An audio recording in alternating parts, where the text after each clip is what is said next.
नमस्कार, जय हिंद, वंदे मातरम। मित्रों, उज्ज्वल कला से आरटीपी में आपका स्वागत है, अभिनंदन है। मैं भागवत त्रिपाठी आज की इस वीडियो में डीएलएड थर्ड सेमेस्टर के छात्रों के लिए जो क्वेश्चन लेकर उपस्थित हुआ हूँ वह हिंदी विषय संबंधित है। इससे पूर्व आप लोगों ने 1 से 50 क्वेश्चन को मेरे पूर्व वाले वीडियो में पढ़ चुके हैं। आज हम लोग क्वेश्चन 51 से पढ़ना प्रारंभ करेंगे। जो क्वेश्चन 51 है वह आपकी स्क्रीन पर दिखाई दे रहा है, जिसके 4 ऑप्शन है। इसमें से एक ऑप्शन सही है, उस सही ऑप्शन को आपको चुनना है। क्वेश्चन 51 है, भाषा स्वयं में है क्या है? अ ऑप्शन एक विषय मात्र है, ब संप्रेक्षण का एकमात्र साधक है, स एक नियमबद्ध व्यवस्था है, द एक जटिल चुनौती है। तो भाषा स्वयं में एक नियमबद्ध व्यवस्था है, ऑप्शन स is correct answer. Question number 52, भाषा का प्रयोग होता है कहाँ पे?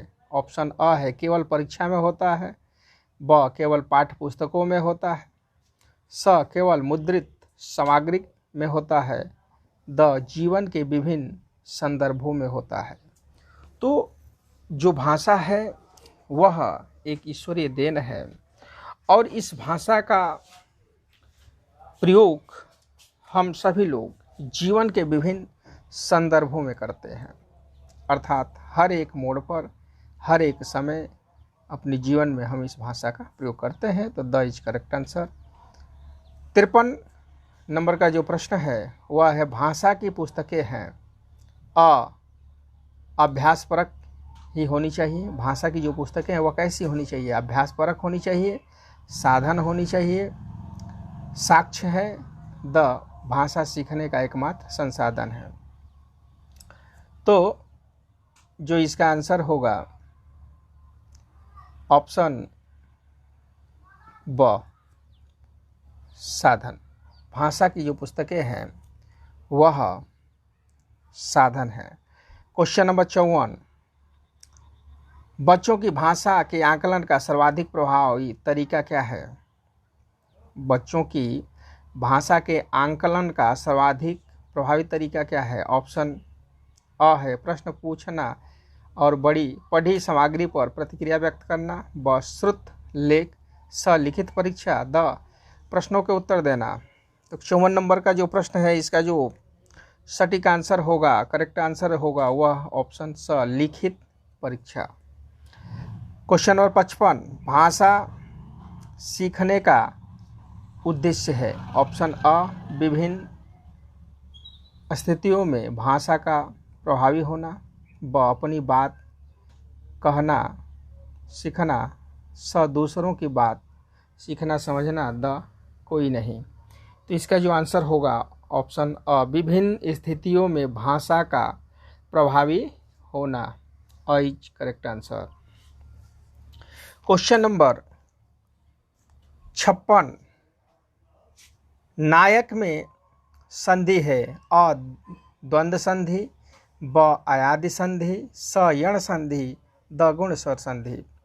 तो नायक जिस शब्द में अय आय औ आओ यह शब्दवाचक आते हैं, जिसका सूत्र है एचो अयवा यावह, तो इसमें जो संधि हो जाएगी वह हो जाएगी अयादि स्वर संधि, ब इज करेक्ट आंसर। धरती और आकाश के बीच का स्थान है। अ अंतरिक्ष, ब धरा, स वसुंधरा, द पृथ्वी। धरती और आसमान के बीच का जो स्थान है उसे हम अंतरिक्ष कहते हैं, अ is correct answer. Question number 58, पवन में संधि है। अ गुण संधि, ब यण संधि, स अयादि संधि, द कोई नहीं। तो जिस शब्द में अय आय औ आओ आए तो उसमें अयादि स्वर संधि होता है। जैसे पवन बोल रहे हैं, पवन प में अ है वह, तो अ आ रहा है पवन में, तो इसमें अयादि स्वर संधि हो जाएगा स। क्वेश्चन नंबर 59, माता पिता में समास है। माता पिता, माता का विलोम क्या होगा? पिता। तो जहाँ पे शब्द एक दूसरे के विपरीतार्थक हों उसमें द्वंद्व समास होता है। A is correct answer. 60 number का जो प्रश्न है, अचरज शब्द का तत्सम है। अचरज क्या है? एक तद्भव शब्द है और इसका जो शुद्ध रूप होगा, तत्सम जो रूप होगा वह होगा आश्चर्य, अर्थात स is correct answer. Question number 61, तपस्वी का तद्भव रूप है। तपस्वी का तद्भव रूप है, ऑप्शन अ है तापसी, ब तपसी, स तापासी, द तपसी। तो ब इज करेक्ट आंसर, तपसी। क्वेश्चन नंबर 62, सूरदास की रचना है। अ साहित्य लहरी, ब प्रेम वाटिका, स दोहावली, द झरना। तो सूरदास जी की जो रचना है वह ऑप्शन अ इज करेक्ट आंसर, साहित्य लहरी। Most important question. प्राथमिक स्तर पर बच्चों में भाषा का विकास किया जाता है। अ वर्णमाला के द्वारा, ब लेखन के द्वारा, स वार्तालाप के द्वारा, द सुलेख के द्वारा। तो प्राथमिक स्तर के जो बच्चे हैं उनमें भाषा का विकास किस माध्यम से किया जाएगा? तो इसका आंसर होगा वर्णमाला के द्वारा, ऑप्शन अ इज करेक्ट आंसर। 64 नंबर का जो प्रश्न है वह है मोस्ट इम्पॉर्टेंट, रात्रि का पर्याय नहीं है। रात्रि शब्द का पर्यायवाची नहीं है। क्या नहीं है? ऑप्शन अ यामिनी, ब विभावरी, स रैन, द सौदामिनी। तो देखिए, यामिनी मने भी रात्रि होता है, रैन मने भी रात्रि होता है, विभावरी मने भी रात्रि होता है, लेकिन सौदामिनी मने रात्रि नहीं होता है। तो द इज करेक्ट आंसर। विमुख का विपरीतार्थक शब्द है। अ अमुख, ब उन्मुख, स सम्मुख, द निर्मुख। तो विमुख का हो जाएगा सम्मुख। ठीक है, विमुख, इसका जो आंसर होगा वह हो जाएगा उन्मुख। ब इज करेक्ट आंसर। 66 नंबर का जो प्रश्न है, आंखें खुलना, मुहावरे का जो अर्थ होगा, अ आंख से दिखाना, ब जल्दी उठाना, स होश में आना, द समय पर जागना। आंखें खुलना, इस मुहावरे का जो सही आंसर है वह हो जाएगा होश में आना। स इज करेक्ट आंसर। 67 जो प्रश्न है वह है मोस्ट इम्पॉर्टेंट, अत्यधिक शब्द में उपयुक्त उपसर्ग है। अ अत्य, ब अत, स अति, द अ। तो अत्यधिक इस शब्द में उपयुक्त जो उपसर्ग है वह है ऑप्शन स अति। अति इज करेक्ट आंसर। कबीर के सूफी गुरु कौन थे? अ शेख तकी, ब अब्दुल समद, स मोहम्मद गौस, द रहमान। तो सूफी गुरु पूछा गया है, कबीरदास जी के सूफी जो गुरु हैं वह ऑप्शन अ शेख तकी है। लेकिन अगर यहाँ पे यह प्रश्न आ जाए कि कबीरदास जी के गुरु का नाम बताइए, तो रामानंद जी जो हिंदू गुरु थे, और मुस्लिम जो गुरु हैं वह है शेख तकी। ऑप्शन अ इज करेक्ट आंसर। 69, क्या भूलूं क्या याद करूं की विधा है। क्या भूलूं क्या याद करूं, यह जो रचना है यह हिंदी साहित्य की कौन सी विधा के अंतर्गत आती है? अ संस्मरण, ब कहानी, स आत्मकथा, द यात्रा वृत्तांत। तो क्या भूलूं क्या याद करूं यह हरिवंश राय बच्चन द्वारा लिखित आत्मकथा है। स इज करेक्ट आंसर। अगला क्वेश्चन है 70 नंबर का जो प्रश्न है, मुंशी प्रेमचंद की वह रचना जो अधूरी रह गई। अ मंगलसूत्र, ब करबला, स रंगभूमि, द कर्मभूमि। मोस्ट इंपॉर्टेंट क्वेश्चन, वह रचना जो अधूरी रह गई, तो मुंशी प्रेमचंद द्वारा लिखित मंगलसूत्र जो रचना है यह अधूरी रह गई। यह एक उपन्यास है जो इनका अंतिम उपन्यास है और आधा ही लिख करके इनकी मृत्यु हो गई थी। तो इस उपन्यास को इनके पुत्र अमृत राय जी ने पूरा किया था। अगला क्वेश्चन है 71। घड़ी साज शब्द है अ देशज शब्द, ब शंकर शब्द, स विकारी शब्द, द रूढ़ शब्द। तो घड़ी जो साज जो शब्द है यह हो जाएगा अ देशज शब्द। तो देशज शब्द किसे कहते हैं? वह शब्द जिनकी उत्पत्ति का कोई अता पता ना हो, ऐसे शब्दों को देशज शब्द कहते हैं। तो घड़ी साज भी एक देशज शब्द है। Is correct answer. Question number 72। रसाल प्रवाची शब्द है किसका? अ कोयल का, ब पान का, स आम का, द सगा भाई। तो रसाल जो प्रवाची शब्द है यह जो है स इज करेक्ट आंसर, आम का जो है प्रवाची शब्द है। अगला क्वेश्चन देखेंगे 73 नंबर का जो प्रश्न है, जिनका जन्म पहले हुआ है का अर्थ है। जिनका जन्म पहले हुआ का अर्थ है। Most important question. ऑप्शन अ अनुज, ब अग्रज, स भ्राता, द पितामह। जिसका जन्म पहले हुआ है तो उसको कहा गया है अग्रज, ठीक है। और जिसका जन्म बाद में होता है उसको अनुज कहा गया है। इसका जो आंसर होगा ऑप्शन ब। अगला क्वेश्चन 74 नंबर का। आंख का अंधा नाम नयन सुख, इस लोकोक्ति का सही अर्थ क्या है?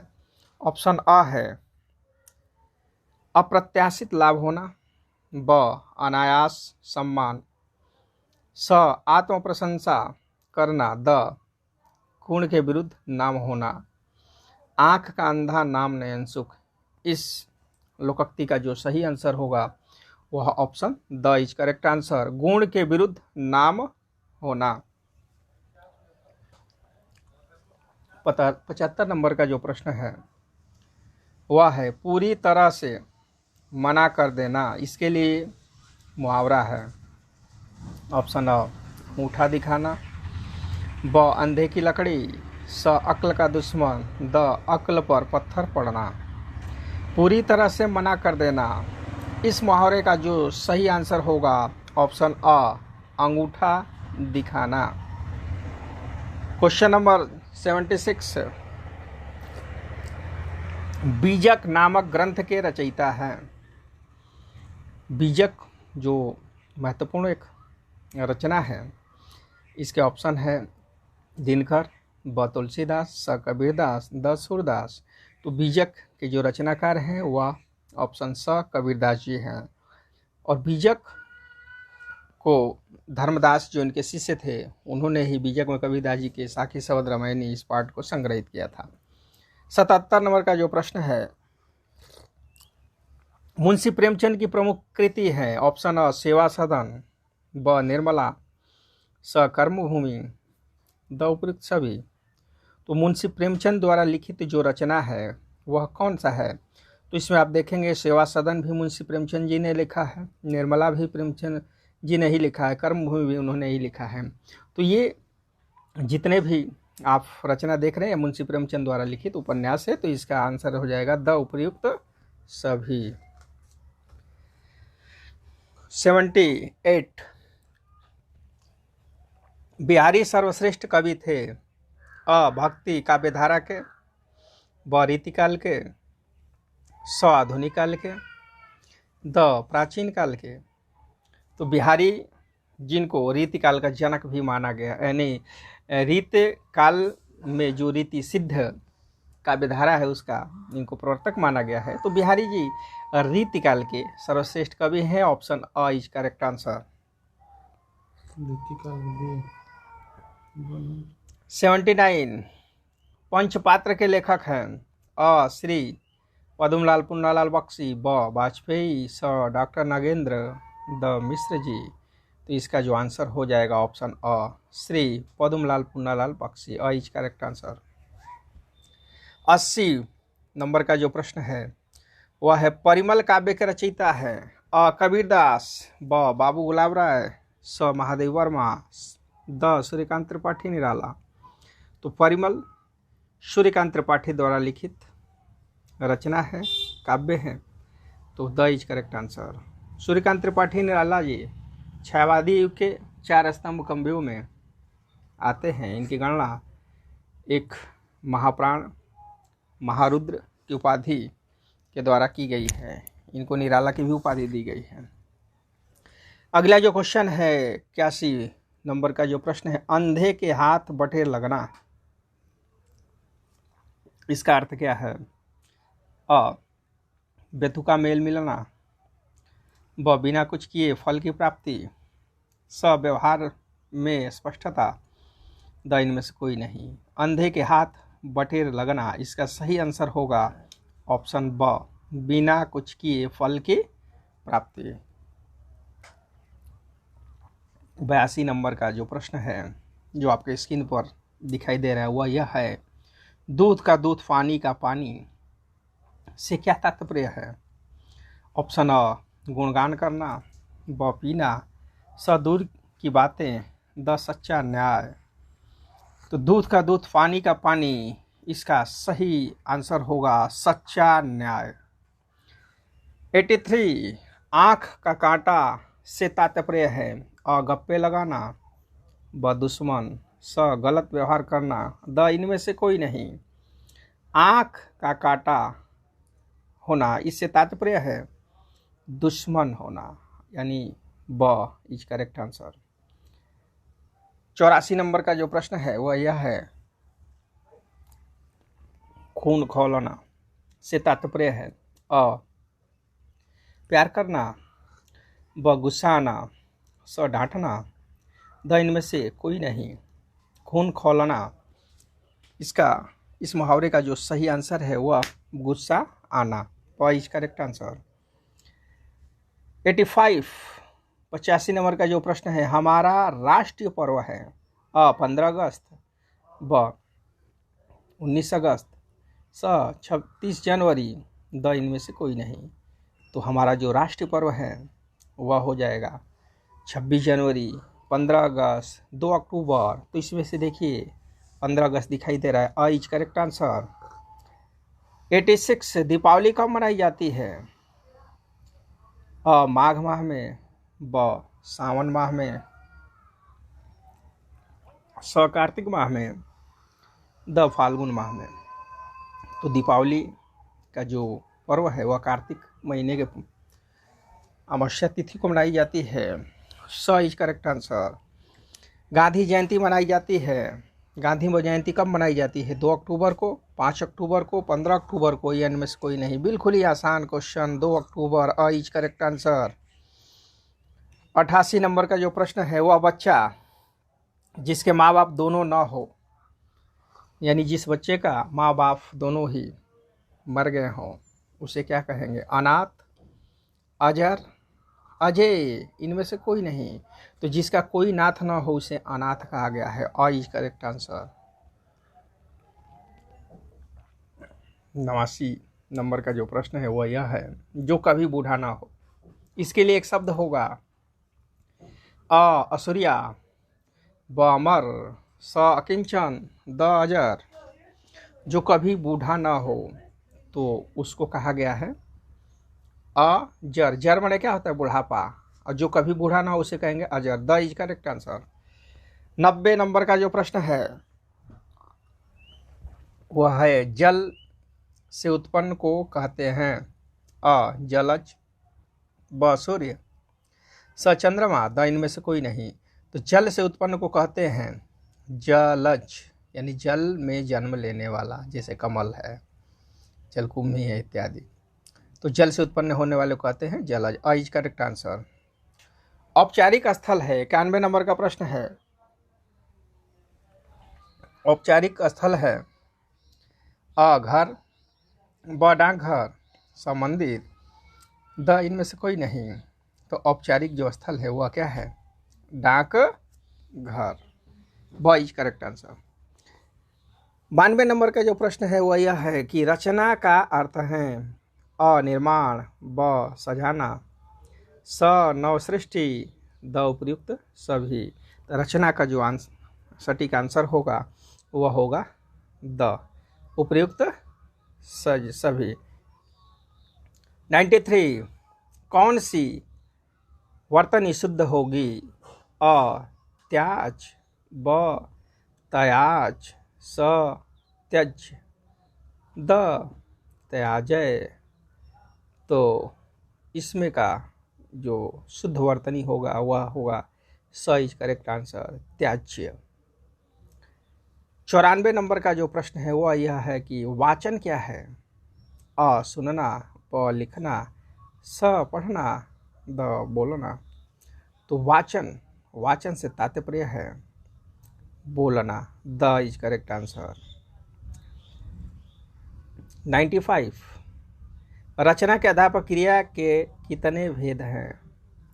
अ 5, ब 4, स 3, द 2। तो रचना के आधार पर क्रिया के 5 भेद बताए गए हैं, अ इज करेक्ट आंसर। गुफा का तत्सम शब्द क्या है? 96 गुफा का तत्सम शब्द क्या है? गुफा माने क्या होता है, उसका तत्सम बताना है। अ घर, ब गुहा, स चणक, त यम। तो गुहा माने क्या होता है? गुफा, ब इज करेक्ट आंसर। 97 मामा का तत्सम शब्द क्या है? अ मामू, ब भ्राता, स चच्चा, द मातुल। तो मातुल शब्द क्या है? तत्सम है, और मातुल से क्या बना है? मामा, द इज करेक्ट आंसर। 98 अचल का विलोम है। अ सचल, ब निश्चल, स कुचल, द इनमें से कोई नहीं। अचल का विलोम क्या होगा? सचल, अ इज करेक्ट आंसर। 99 जंगल का विलोम है। ऑप्शन अ है संगम, ब है सत्संग, स स्थावर, द ब्यावर। जंगम का विलोम पूछा गया है, तो जंगम का हो जाएगा स्थावर, स इज करेक्ट आंसर। 100 नंबर का जो प्रश्न है, एक अनार 100 बीमार, मोस्ट इंपॉर्टेंट क्वेश्चन। एक अनार 100 बीमार, लोकोक्ति का अर्थ क्या होगा? अ मूर्खों में थोड़ा बुद्धिमान, ब किसी की कमाई खाए कोई दूसरा, स जरूरत ज़्यादा वस्तुएं कम, द इनमें से कोई नहीं। एक अनार 100 बीमार, इस लोकोक्ति का जो सही आंसर होगा वह ऑप्शन स जरूरत ज़्यादा वस्तुएं कम। 100.1 यानी 101 नंबर का जो प्रश्न है, हाथ साफ करना, इस लोकोक्ति का सही अर्थ क्या है? Most important question. अ हाथ साबुन से धोना, ब हाथ कपड़े से रगड़कर पोंछना, स सदा एक सी दशा न रहना, द वस्तु चुरा लेना। हाथ साफ करना, इस मुहावरे का जो सही और सटीक आंसर होगा वह ऑप्शन द वस्तु चुरा लेना। 102 नंबर का जो प्रश्न है वह यह है, मानक हिंदी का मूल आधार कौन सी बोली है? अ ब्रजभाषा, ब उर्दू, स खड़ी बोली, द हिंदुस्तानी। मानक हिंदी का मूल आधार कौन सी बोली है? तो इसका जो सही आंसर हो जाएगा वह ऑप्शन स खड़ी बोली। मोस्ट इंपॉर्टेंट क्वेश्चन है। अगला जो क्वेश्चन है 103 नंबर का प्रश्न जो आपके स्क्रीन पर दिखाई दे रहा है वह यह है, दिए गए विकल्प में कौन सरस्वती का पर्यायवाची नहीं है? कई बार परीक्षाओं में पूछा जा चुका है यह। ऑप्शन अ है भारती, ब वीणा पाणी, स शारदा, द भार्गव। तो इसमें से बताना है कि सरस्वती का पर्यायवाची कौन सा शब्द नहीं है। यूपी टेट के परीक्षाओं में भी यह प्रश्न आ चुका है। ऑप्शन द भार्गव, भार्गव पर्यायवाची का सरस्वती का पर्यायवाची नहीं है। इसके अतिरिक्त भारती, शारदा, वीणा पाणी ये तीनों सरस्वती का पर्यायवाची है। अगला क्वेश्चन है क्वेश्चन नंबर 104, भिक्षुक में प्रत्यय है। ऑप्शन अ है उक, ब इक, स अक, द उत। मोस्ट इंपॉर्टेंट क्वेश्चन, भिक्षुक, इसमें आप देखेंगे छू में जो है छोटा ऊ है तो उ अक उक, अर्थात ऑप्शन अ सही आंसर है इसका। 105 नंबर का जो प्रश्न है, लघु शब्द का विपरीतार्थक है। लघु का विलोम बताना है, उल्टा शब्द बताना है।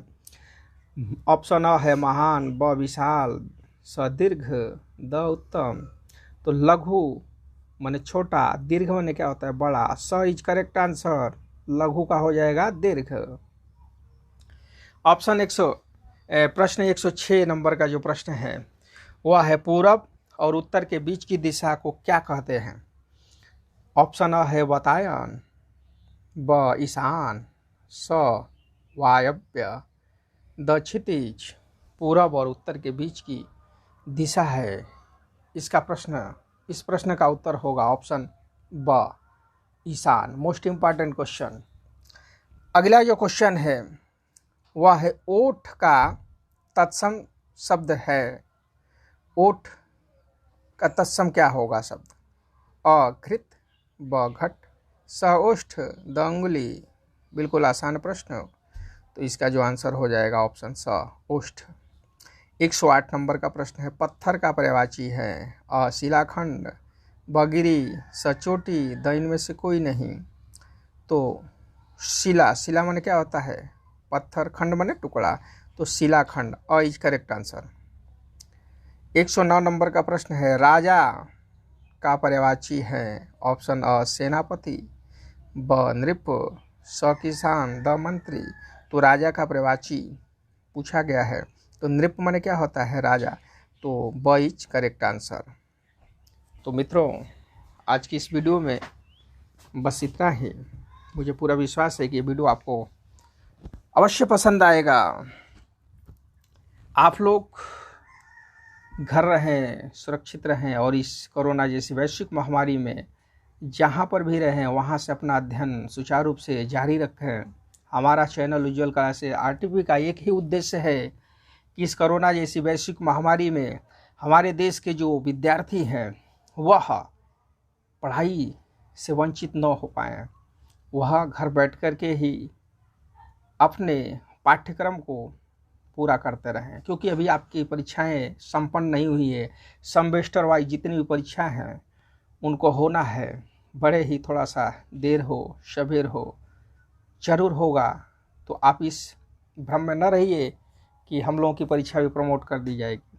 आप लोग अपने अध्ययन को जारी रखें, घर रहें, सुरक्षित रहें। इन्हीं आशा विश्वास के साथ मैं आपसे एक बात कहना चाहता हूँ, रिक्वेस्ट करना चाहता हूँ कि प्लीज़ हमारा जो चैनल उज्ज्वल कला से आरटीपी है उनको आप सब्सक्राइब कर दीजिए और हमारा जो भी वीडियो आपके पास जा रहा है इसको अधिक से अधिक अपने मित्रों में, दोस्तों में शेयर करें कि ताकि आपके साथ साथ वो लोग भी अपने ज्ञान को बढ़ा सकें, अपने पाठ्यक्रम को पढ़ सकें, अपनी परीक्षा की तैयारी कर सकें।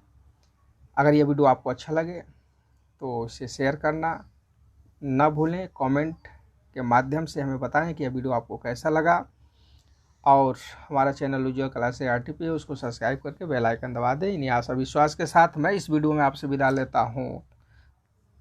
तब तक के लिए जय हिंद, जय भारत।